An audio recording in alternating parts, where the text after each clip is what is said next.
Hello, everyone. Welcome to a new episode of Lost to Time. This is a podcast where we introduce you to the life and music of composers and other musicians whose music has been lost to history. This podcast is brought to you by the Contemporary Art Music Project. The Contemporary Art Music Project, also known as CAMP, is an organization that promotes innovative art music by collaborating with living composers and performing artists from around the world. Today, you're joined by myself, the host, Joshua Mallard, and our guest host, Han Hitchen. Thanks for joining us, Han. Hey, Josh. Thanks for having me.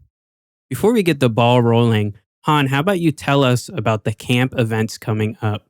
Sure. So the first one we got coming up is on September 30th, 7 p.m. Pacific time, 10 p.m. Eastern time, and it's going to be live streamed on YouTube. It's in collaboration with the New Arts Collaboration, and it's going to be a benefit concert that also will have an open discussion of music by minority composers and performers. And the said people who will be in the discussion are going to be some of the performers and composers who are a part of the concert. So you don't want to miss that. That's great. I love seeing that. What else do we have planned? Sure. So we also got a couple in-person concerts happening that are also going to be streamed. The first one is In Tempore, which is on October 3rd, 7 p.m. Eastern Time. It's going to be happening at the Temuka Arts White House in Orlando, Florida. And then a few days later, on October 9th, at St. Andrew's Church in Tampa, Florida, is going to be their Constellations concert. And that is also going to be live streamed as well as in person. It's great to see some concerts happening again.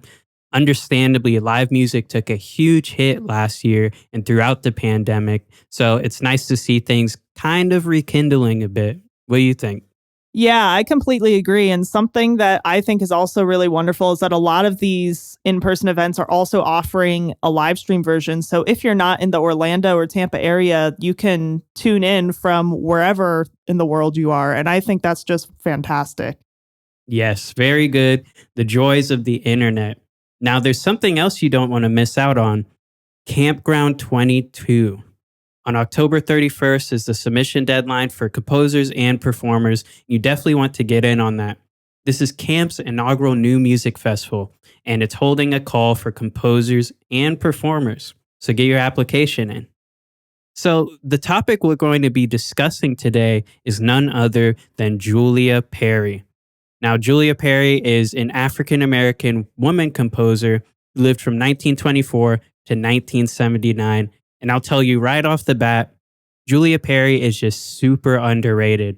Now, Han, you've definitely heard some Perry works. I mean, do you agree? I am in complete agreement with that, yes. And the way I kind of think about it is like, we're people who are invested in music. And there's these amazing composers who were very active during their lifetimes, who basically knocked it out of the park, had amazing accolades, who are just absent in today's listening spaces, music curriculums, and what have you. And sadly, that happened to Julia Perry, who was easily one of the most achieving composers of color and women composers in the 20th century. Yeah, it really is a shame that a lot of these really, really awesome composers often get overlooked for aspects of themselves that they can't change, such as their gender, their ethnicity, their religion, whatever it might be. And I think it's good that we're actively going to showcase some of these composers on this podcast. So Josh, thank you for having this. Well, I remember when I first heard Julia Perry, and I was super grateful for who introduced me. And hopefully a lot of you out there will get some joy from hearing about Julia Perry's life and music. And of course, for the record, these are composers who are outstanding in their own right. It has almost nothing to do with their ethnicity, gender, skin color. These are composers that by all rights should be in the canon and who are just not included due to aspects out of their control. So we're going to jump into Julia Perry's life a bit before we talk about some of her music. Now, this is a bit of a wild ride, and I think a lot of you will be super interested in how Julia Perry got to where she was by the end of her life. So to kick things off, Julia Perry was born in Lexington, Kentucky but she spent most of her time in Akron, Ohio. And a question a lot of people have is, how did someone who is an African American in the early mid 20th century end up with the musical education? And I think we can kind of trace this to her formative years. So her father was a doctor and a pianist. Her mother was also super encouraging of her children studying music. So Perry, as well as her sisters, ended up studying violin for a bit, and Julia Perry switched to studying piano after studying violin for about 2 years. So I think that early introduction to music really kicked things off. And eventually, Perry ended up at Akron University and Westminster Choir College. And this was between 1943 to 1948, where she got a bachelor's and a master's degree. So that's like a huge achievement for someone with so many odds stacked against them at this time.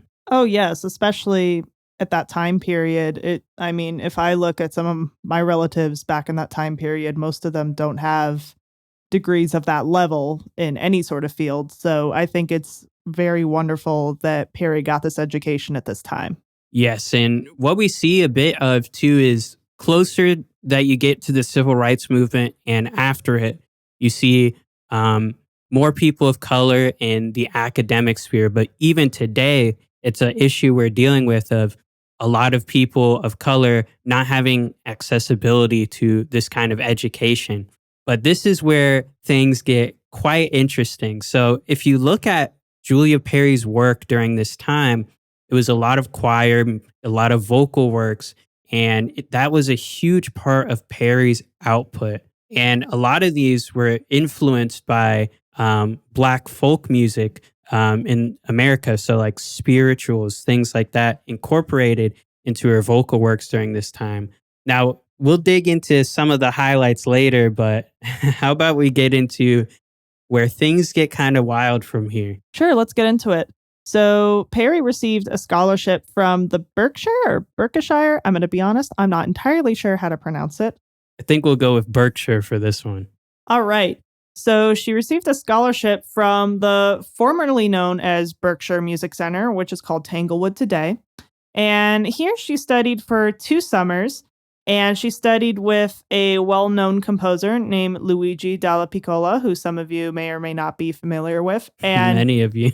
Oh yeah, that's just such an amazing opportunity to have. And this was back in 1951. So we're off to a good start. Like, you finish your master's, you pick up a Guggenheim, and oh wait, we haven't even gotten there yet. So yeah, Josh, you're spoiling all the news I'm going to share. So the following year in 52, Perry received a Guggenheim Fellowship, and she got to study with that same teacher, Luigi Dalla Piccola, in Florence, Italy. So here she's actually having the opportunity to leave the US, travel to Italy, and get some even more amazing opportunities. Well, this sounds great to me, but now this is a huge period of Perry's life where Perry spends almost a decade in Europe. And this is going to, by some accounts, be super influential to Perry's output. And when people talk about things like the lineage of instruction, Perry picks up another Guggenheim and ends up going to Paris to study with Nadia Boulanger. Now, This is a big deal. Yeah, for those who are not aware, Nadia Boulanger had some really, really amazing students. Some of them including the likes of Elliot Carter, Roy Harris, Aaron Copland, Virgil Thompson, just to name a few. There's a whole list you can even go more. find. Like, you might as well just like close your eyes and pick a composer. It's a very extensive list, and she's had such an immense amount of influence on so many influential composers of the 20th century. And I really think this is a big deal because this is a composer of color from the US, completely marginalized group, also a woman, getting to study with another woman all the way in Europe and tap into this lineage of great composers of like some upper echelon of composers, you could say. So this is kind of a big deal in the sense of like giving access to the arts to a person of color in such a direct way. And definitely this comes off the work that Perry put in, just being an amazing composer. During this time, Perry is producing a ton of amazing works, and we'll be telling you a bit about those in a bit. But on that whole dynamic of US to Europe, I do wonder, well, first off, while Perry's in Europe for almost a decade, writing a lot of music, Perry's also conducting a lot of music and receives a sponsorship from the US Information Service to go conduct around Europe. So she's not just a skilled composer, she's also a skilled conductor. Yes. And of course, a vocalist as well. There's some pieces that are said to be written for her voice specifically. Mhm. So definitely we're looking at someone with a lot of skills. But if you look at other big names, people of color during the time, some of them say that going to Europe, they receive a better reception than in the US. And of course, many people have talked about Europe being like the bigger center for classical music during that time. So I was just digging into Miles Davis a while back, and he had his whole comment of like, oh yeah, touring around Europe has been better in some ways, well received, better than in the US, where of course the racial dynamic is really rough. And yes, it's rough in Europe, very obviously, but there seems to be something that people of color are getting more out of Europe during this time, perhaps. Yeah, that's really interesting. And I'm going to be honest, I never really noticed or picked up on that. And I'm not sure if it's just something that I haven't happened to heard before, or if it's because I'm not a person of color myself. But that's a really interesting connection and I'm sure there's plenty of historical context relating as to, why people of color in the US were not as well received as when they're out working in Europe. Well, maybe the historians, musicologists out there listening can piece this together for us, because I've just heard this digging through interviews. So I wonder like if this is a documented trend. Mhm. But of course, when Perry goes back to the US, the success doesn't necessarily stop. So Perry, this is a really big deal, returns to the US and ends up teaching at what is now Florida A&M University in Tallahassee, Florida, and also the Atlanta University Center in Georgia. So this is kind of a interesting aspect of, you'll see the closer we get to the civil rights movement and after it, you see more people of color in academic teaching positions or just in academia in general. But of course, we still have a huge problem today of people of color or of marginalized groups in general not being very well represented in academia. So I think it's interesting to have this positive moment, but also that we can look back now and see where are we now, decades and decades later. But, we came from Florida, so it's interesting to see, these great composers kind of make their way around the world. Oh, yeah. And it's really great to see how our paths differ from the paths of composers who precede us, the likes of Julia Perry, and seeing the similarities and the differences in our careers as artists compared to hers. Oh, so you mean like looking back at 20th century composers and how their careers unfolded compared to us composing today? Yes, the lives of 21st century composers compared to that of 20th century composers. There's actually a bit we can get into on that. I think it's super interesting. But let's finish up what happened with Perry's life from that point onward. So in the US, Perry continued to write amazing music, did super well, until unfortunately Perry suffered a series of strokes that impaired her ability to write with her right hand. So composing itself was very difficult. And she tried to adjust and use her left hand, but it was, understandably really difficult. And there wasn't that much time between that happening and Perry's death in 1979. So super tragic. We've seen it before. Really amazing composers who have these short lives.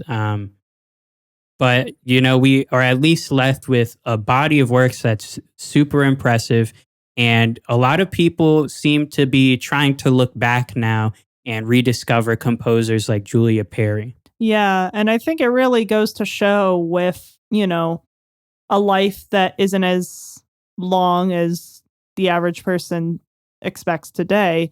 Julia Perry managed to achieve so many awesome things with her career in her life. And I think that that just speaks volumes to her talent and her skills as a composer. For sure. And that kind of plays into the topic of why exactly is someone like Julia Perry forgotten? Let me just summarize these accolades for you. So, obviously, between the 50s and 60s, Perry's career took off. Some of these accolades between these two decades are the two Guggenheim Fellowships we mentioned. She studies with Luigi Dalla Piccola in Italy and also Nadia Boulanger in France. And also receives a National Institute of Arts and Letters Award in 1964. And then a Boulanger Grand Prix prize from her, I think it's a violin sonata, and that came out of studying with Nadia Boulanger. So very big accomplishments. And on top of that, Perry's getting performed by major orchestras during this time, like the New York Philharmonic. So someone who is widely performed, but not widely recorded. And Perry's music is definitely not reaching listeners' ears today, unfortunately. And when I say listeners, I don't just mean the average listener. I mean people who are dedicated to music and musical study. You don't see Perry mentioned in a lot of curriculums, not included in the canon. I certainly haven't. And it's sad because I didn't hear about Julia Perry until maybe a little less than a year ago.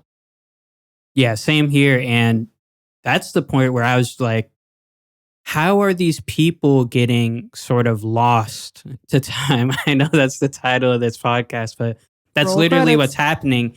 And, as a composer myself, a composer of color, I wonder, are composers of color facing the same problems today? And one thing I've been thinking about is Julia Perry's works were widely performed, but not widely recorded. And of course, the racism in the music education and teaching, putting together the what the tastemakers want, kind of pushed Julia Perry out, probably. Yeah. But the internet now might be an equalizer for composers of marginalized groups in general, where there's this, I guess, documentation of their work that they can control. Mm-hmm. I mean, I found some Julia Perry recordings on YouTube, Spotify, records, things like that. So I'm interested. What do you think of like the internet playing a role in making sure these things aren't lost to history? Yeah, I think the internet could play a great role in that, given that, back in Julia Perry's time, we didn't have anything as accessible as the internet. The closest thing maybe the radio or maybe television. But even then, you can't necessarily control what content you're going out to get like you can with, modern computers, modern smartphones. So if people today want to listen to I want to listen to some music by a composer like Julia Perry, they can just go and do that. They don't have to hope that it'll come up in the radio or that they'll find it in a record shop. For sure. And I guess if you're listening to this podcast, you're probably involved in the new music scene in some way. And there's definitely something to be said for programming of works by marginalized composers. It doesn't happen often. And unfortunately, it does seem like orchestras and listening audiences do prefer understandably great composers, but much older composers than 20th century works. So like we see, the BBB, the Yep. Brahms, Beethoven, Bach, legendary composers. We see the Mozarts, all of that. But definitely there's not a lot of rediscovery happening, is what people call it, of like reintroducing people to work of composers who were active, but who are more or less slept on. And I do wonder, like, the term rediscovery itself is kind of like weird. But we've seen it with not just classical composers like Julia Perry, but blues musicians, jazz musicians. They don't get the credit, for their work while they're alive. Absolutely. And I think we see this sort of thing happen in a lot of different art medias. There's a lot of artists whose works we just don't hear about until several years after they're gone. And then it's like, dang, it kind of sucks they didn't get that success while they were alive, but at least we're recognizing their work. At least their work is finally getting the light and recognition that it's worthy of. Yes. And interestingly enough, a lot of these people who are rediscovered end up actually being super influential figures in some way, like originators of a unique, innovative style, or just people of amazing craft. Julia Perry has amazing craft, and we see a lot of times these artists who are pushed aside are actually super essential to understanding the history of the genres they write in. Yes. Now, one thing that people might be wondering as well, did Julia Perry write a lot of music in the first place? Yes. Yes. So 12 symphonies, 2 concertos, 3 operas, and a ton of chamber music. And of course, a lot of that is vocal and choral work. Now, we talked about the development of Perry's style a little bit, but what's interesting is during Perry's early years in the 40s studying, a lot of that music introduced African-American folk idioms. So like spirituals, work songs, things like that introduced into her music, and also things like blues influence. But then you see, as Perry went to Europe, those kind of go away. And I wonder, is it because of the rigorous study with these, masterful composers who are probably teaching like some really advanced Western classical music traditions, Yeah, or maybe it might be a thing where, some students often have a tendency to be like, oh, my teacher writes music like this. Maybe I want to write music that sounds like my teacher's music. So they I don't want to say cycle out, but they take away compositional methods and practices that they did have. For example, Julia Perry's folk influence, and uses other mediums to influence their work. So the folk aspect almost gets pushed aside for a while, but maybe it comes back in her later years. Actually, yes, it does come back in her later years. But before we get into that, I wonder, is it like a proximity thing too? There was so much racial tension in the US during this time. And maybe when Perry traveled all the way to Europe, there's this distance, like physical distance from that conflict, that made the incorporation of these elements, these folk elements into her work less essential, maybe. That's a great point. And, I was just thinking that, but I think you put it into words better than I could have. So, Well, but you'll definitely see Perry incorporate these idioms again later on, and in ways that are speaking in some way to like the issues of that time. But in Europe, it's honestly, I'm not super familiar with how the racial element, or I guess how racial politics and conflicts were in Europe during that time for Black artists. But of course, we've heard the anecdotes that at least classical music generally was better received. But what you'll see is when Perry got back to the US during the 50s and the 60s, or mid 50s, I guess, after that close to a decade in Europe, Perry started reincorporating these idioms back into her music, into these big symphonic works even. So this is something noteworthy, that we see this circle of like, I guess, starting with your roots and then learning, uh, adopting new ideas, and then kind of going back. And that's something So I, composers do a lot. so I guess when I said cycling earlier, I shouldn't have said, maybe not cycling, because cycling sounds like that's almost exactly what it was. Yeah. And I mean, it's just something we do see in a lot of composers, but I definitely think it's interesting that there's this um, literal continental divide of being in Europe, going back to North America, and seeing these elements reintroduced into the work. Mhm.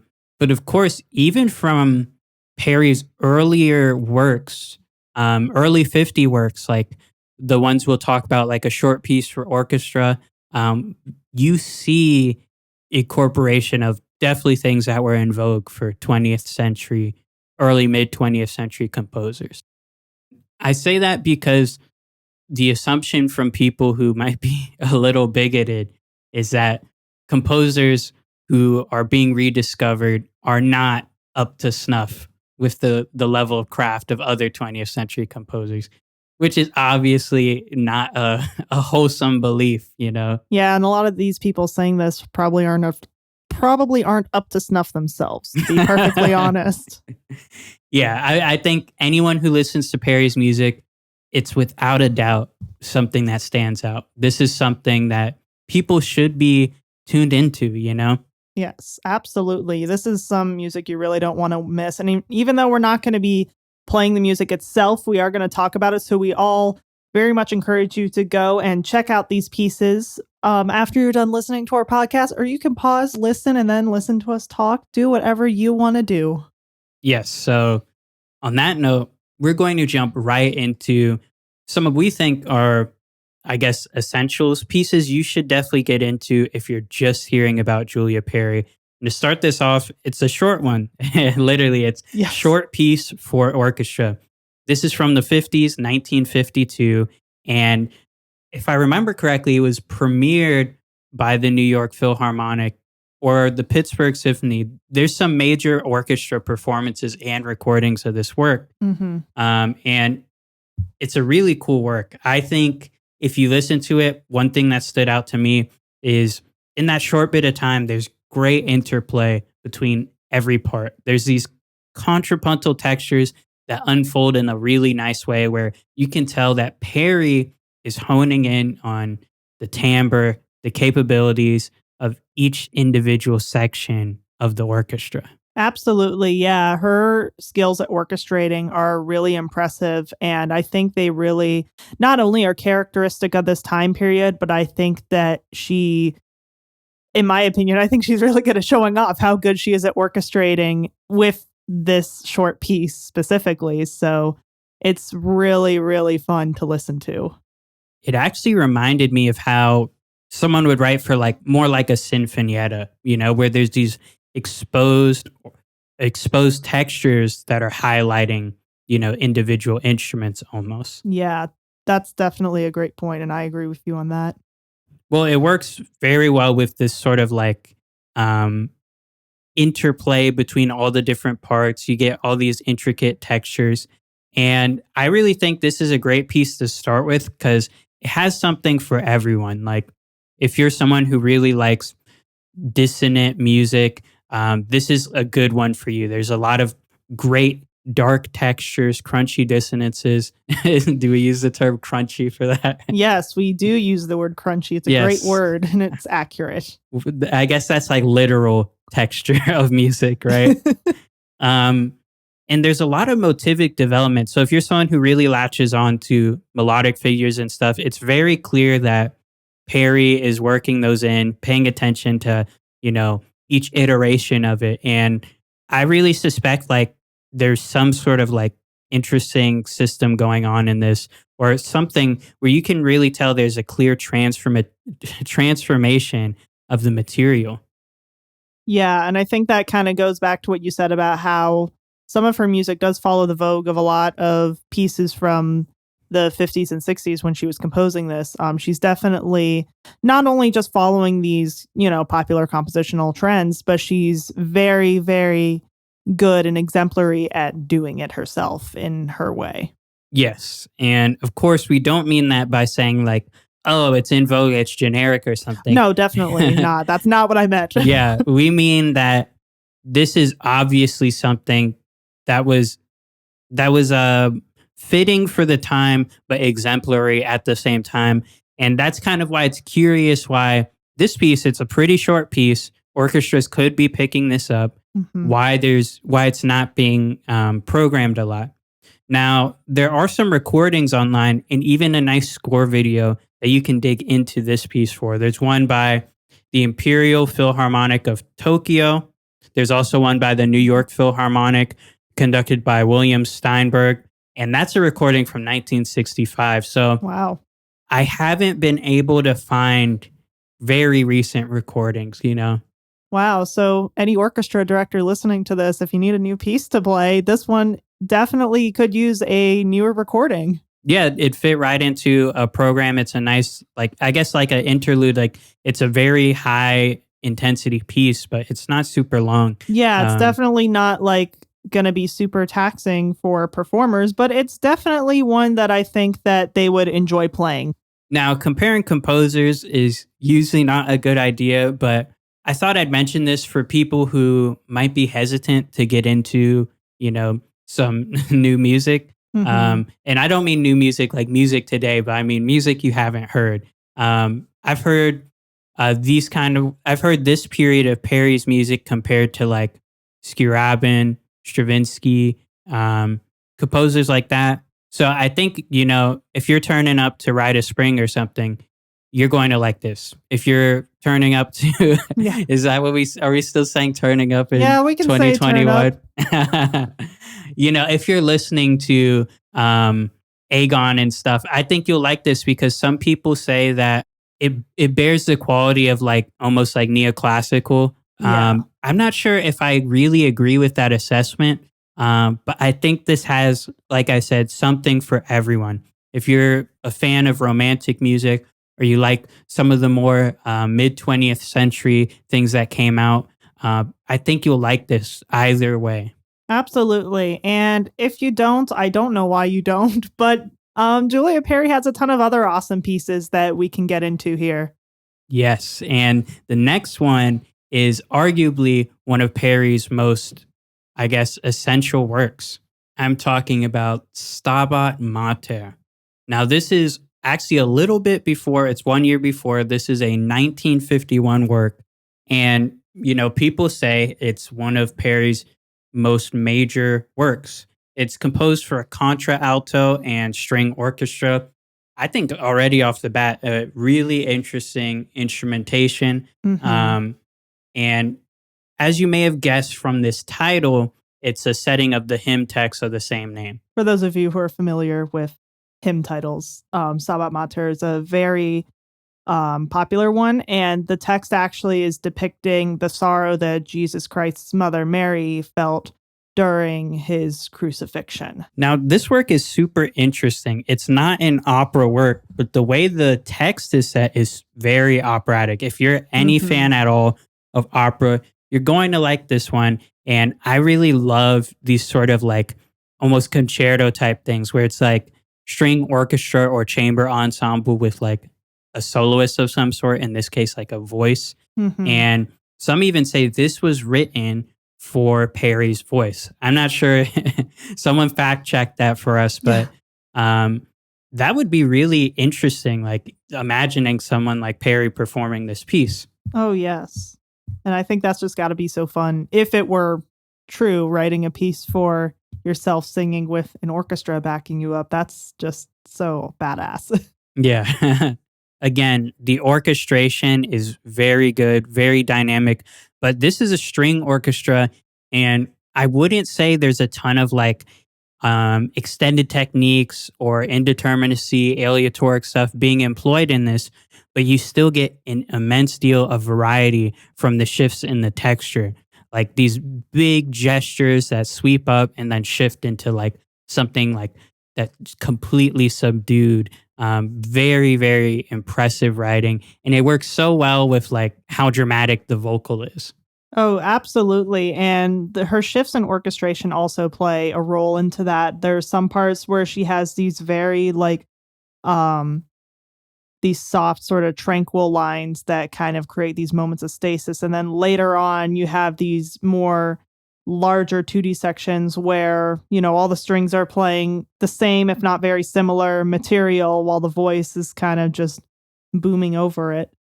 Yeah, I like that stuff. And, Yes. maybe it's because we're like, children of the internet. We have like, I mean, I personally love pieces that have abrupt changes in texture. And by texture, I mean like the orchestration and the, I guess, nature of the material changes drastically, like from loud tutis that are like really bright and aggressive to like dark, mellow, subdued sounds. Like I really enjoy pieces like this where you can get caught up in the gestures. Yeah.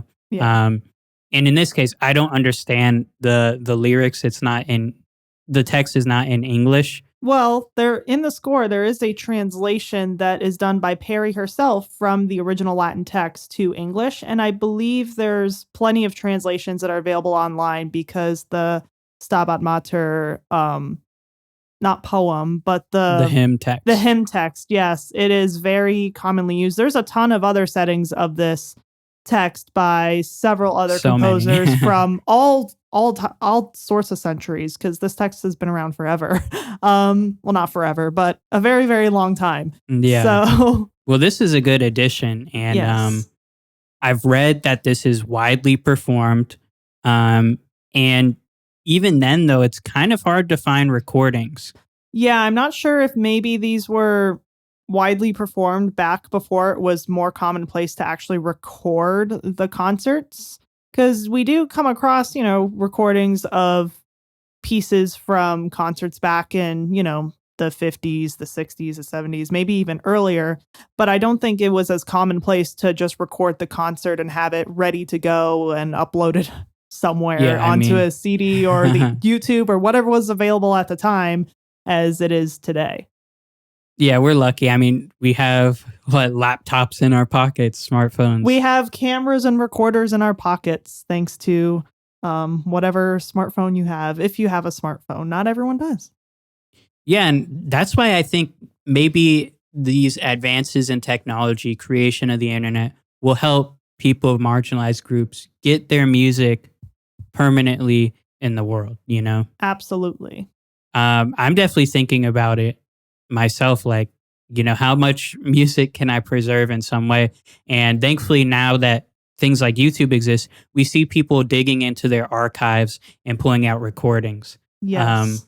But I mean, the same goes for not just, it goes for some pretty major scores. Like, there's composers, like, for example, I was learning Brahms, like original manuscripts and sketches, very hard to get your hands on, but they're just like in a safe somewhere or in a library somewhere. They are out there. They exist. They didn't just suddenly vanish when Brahms died. Yeah. And I mentioned Brahms because it would be so amazing to dig into Perry's sketches. How did Perry think of this stuff? There's very few program notes, I guess, floating around. The next piece we're going to talk about does have some. Well, before we jump into the next piece and before we get away too far away from the topic of recordings, there are two recordings that you can find easily online of Stabat Mater.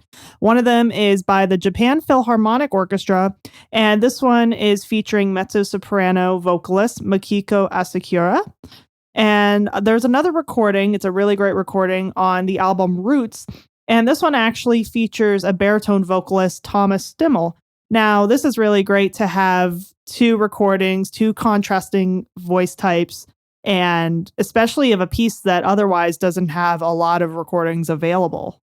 Yeah, it's really a treat to have these essentially two different voice types, two different interpretations, and different ensembles.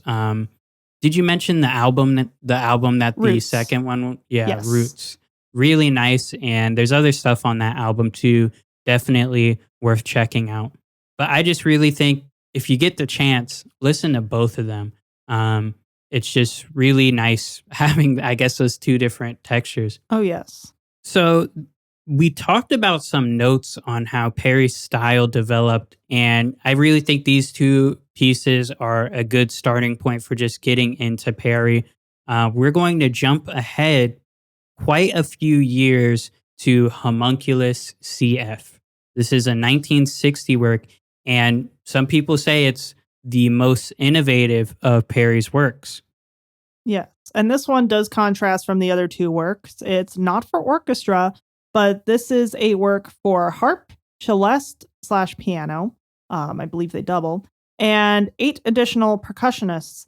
So, yes, the orchestration is definitely standing out compared to the 2 prior orchestra works that we just heard. Yeah, we're looking at a smaller size now, and we would be remiss to not mention there are a lot of chamber works of smaller instrumentation by Perry that you should check out.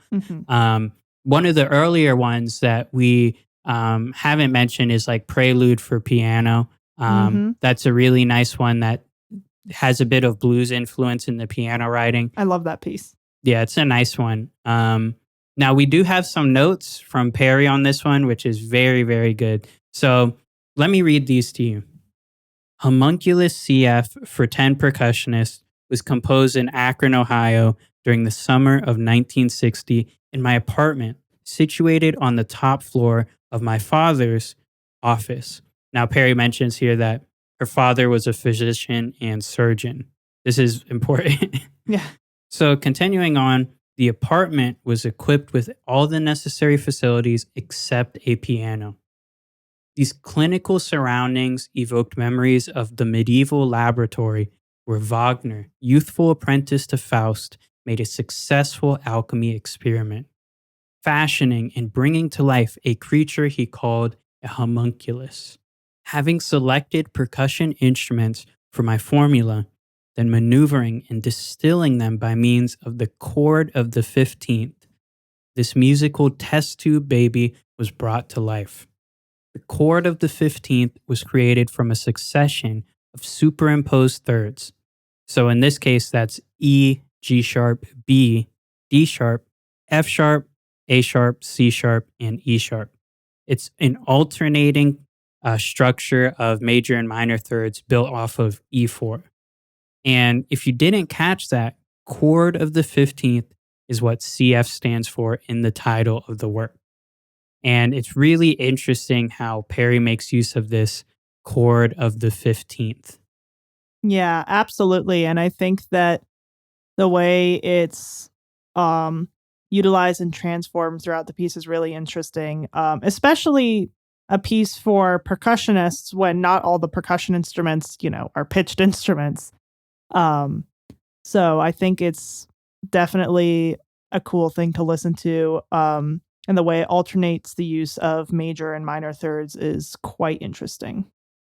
Well, what I find really compelling is that the different sections of this work kind of exploit this chord in a few different ways. So each section of the work deals with a different subset of this chord of the 15th.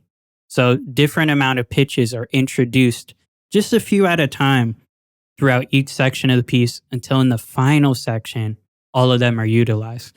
And I really think, like you said, it's interesting that this sort of idea, this system was employed with a percussion work. But of course, you can get some really, transparent use of pitch material through pitched percussion. And I know, if I'm remembering correctly, different parts of these works, of this work, focuses on more like rhythmic material and less on pitches. But of course, you remember, you get this beautiful use of the harp and celeste. It's really, anyone listening, tune into that one because you will definitely like it. It goes from this, almost sterile use of percussion, very, very sparse. And then you get this like beautiful use of the the resonance from the harp and the celeste. Yeah, that stark difference definitely. It feels like it's opening up a new world within this otherwise short piece. It's really, really gorgeous and impressive. So we totally recommend this piece, and y'all should check it out. And I think what's interesting now we don't know as much about other works of Perry as far as like explicit insight into what Perry was thinking. But I think it's really cool that in this 60s work, you see Perry employing a system. And by a system, like some sort of set of rules and parameters to manipulate something in the musical work. So Perry's had some sort of guidelines for how the composition of this work should be kind of done. Yeah. And I think both of us are familiar with this kind of approach. Oh, yeah, definitely. I mean, I think most of the pieces that I write use some kind of system, whether it be just manipulating one thing or manipulating almost everything in the piece. Systems are definitely something that are utilized by a majority of composers today. Well, even if we go back, I know there's a whole can of worms of tonal, atonal, all these different ideas swirling around. And we could give our discussion on that on some other podcast. But what's interesting is this approach to systematic composition goes back really, really far as like the oldest composers you could think of. They're always taking influence from things like their environment around them and building these systems that create a musical metaphor. And that's what Perry's done here of like, I'm in this apartment. My dad's a doctor and there's this whole sterile environment. I don't have a piano. Maybe if Perry composes with the piano a lot, which I mean, we have Sibelius, we have sample libraries, we have all this stuff. Well, it now. Sounds like based on the fact that she noted, this apartment has all the necessary facilities except for a piano. You know, she's noting the fact that a piano is a necessary facility that this new apartment of hers doesn't have, that she felt was important enough to, have a whole piece where that was the originating thought behind it. Yes. And taking that limitation and making it inspiration is like something to take away. And I think if you go into the piece knowing this stuff, you'll enjoy it even more. But even without knowing that, this is just obviously a very wonderful work. Yes, I am in complete agreement with you, Josh. Now, I was able to find some recordings of this and even a scan of different pages of the score, like really small, on the Indiana University Press's Historical Anthology of Music by Women. You can find a whole write-up of Perry on there with some bits of the score on here. Do you have notes on the recording, Han? Yeah, there's a recording up on YouTube uploaded by a channel called The Wells Company with a performance by the Manhattan Percussion Ensemble directed by Paul Price, my bad. Yes, and if I remember correctly, maybe on the Indiana Press website, there's like a listening list of like different Spotify and YouTube links. Oh, wow. But I'm sure if you look online, you can stumble into some recordings of Perry's works. And now that you're introduced into those, there's so much more out there. Maybe you can go and dig through and find some recordings if you have access to some like online databases and stuff. Because finding these recordings, there's so many works that you just can't find them. So hopefully as time goes on, we see more and more people performing these works. Yeah, absolutely. Because that's what we love seeing as composers, is learning about not just rediscovering these composers, but going out to concerts as they're starting to be in person again, as we talked about at the beginning of this episode, but seeing pieces by these new composers, well, not new composers, these composers that we're rediscovering programmed onto these concerts. Yes. That's definitely what we want. And that's something that we find rewarding, is saying, hey, I haven't heard of this composer before. Wow, they're awesome. And even though they're not new in the sense where, they're not alive, they're not making music today, it's new in the sense where, hey, I haven't heard of this person before. I'm glad to have been exposed to their work. Yes. And that is this episode of Lost to Time. Definitely go out, look up those pieces that we mentioned, and tell your friends too. See, maybe get some friends together, perform these works, or just be a great listener. And you can tune in next time for more information and more studies of composers whose music seems lost to time. Before we end things here, I want to remind you of the Contemporary Art Music Project's activities. This podcast is brought to you by them. And there's the Campground 22 Music Festival, the inaugural music festival, which you can submit to today as a composer or a performer. The deadline for that is October 31st. Now, Han, how about you tell us about some of the upcoming concerts? Absolutely. So the first one we got, as I mentioned before, September 30th. It's going to be live streamed on YouTube. So you don't have to be in Florida to check it out. You can be literally anywhere in the world as long as you have internet and a device that has internet on it to be there. It's going to be the concert collaborating with a new arts collaboration as a benefit concert, followed by an open discussion of new music by minority composers and performers. Then on October 3rd is the first in-person concert in Tempore at 7 p.m. at the Timucua Arts White House in Orlando, Florida. And a few days later in Tampa, Florida at St. Andrew's Church is going to be the Constellations concert. So both those concerts, the Constellations and in Tempore, are going to be available in person and live streamed if you can't travel all the way to Orlando, Florida to tune in. Yes, and keep an eye out for more podcasts from other hosts. There's a few different podcast series going on that Camp is producing, so be sure to keep an eye out for those. I'm sure you'll enjoy them. Thank you again, Han, for joining us as guest host for this one. I'm sure we'll have you back again. Thank you for having me, Josh. I really enjoyed having this conversation with you today, and I can't wait to hear future episodes of this podcast. Hey, you heard it here. We're a bit biased, but we're so glad to be doing this podcast, and we think you all will really enjoy what's to come. Stay tuned, and we'll see you next time.